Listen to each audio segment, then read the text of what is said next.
They are going to be fighting for the coveted IBO belt at £168. James Degale against Chris Eubank Jr. on February 23rd. It's going to be on box office over here in the UK on ITV.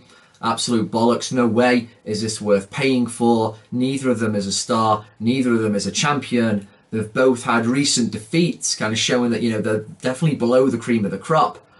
This is just really part of, you could almost say, the Z-list celebrity culture we have here in the UK.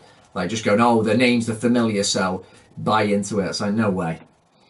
It is nonetheless an interesting fight. Degale knows he has to win this one, because if he loses, he's staring retirement in the face. Although equally, with Chris Eubank Jr., he knows he can't afford another loss here, which would be his third. And I think if he were to lose to Degale, a guy who most people feel is pretty much past his prime now, got a bit of miles on the clock, it'd be very hard to take Eubank Jr. seriously if he were to lose this one. Now, I do favour little Junior here in this fight.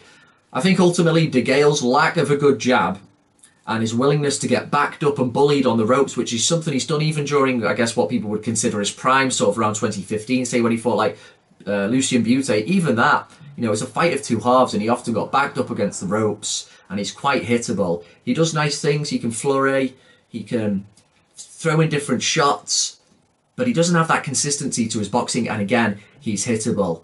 So I feel that ground that Eubank Jr. wasn't able to eat into against George Groves, because Groves has such a good, accurate and thudding jab, which Degale doesn't, I think he is going to be able to make inroads here, and he is in the latter half of the fight going to be able to pay dividends with his that natural stamina and volume. I think it will be a bit of a fight at two halves. Degale starting well, but Eubank Jr. coming on, and basically more youth, more energy at this stage, and understanding he really has to convert this one into a victory.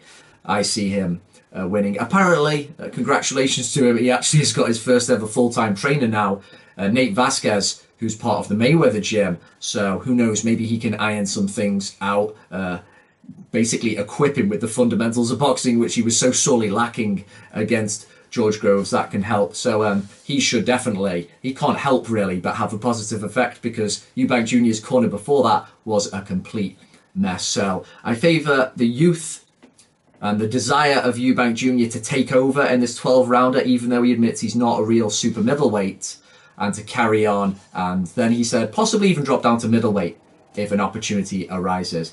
But ITV box office, absolutely no way. The fact that it's been made known now that we're going to be getting Pacquiao Broner on ITV4 for free.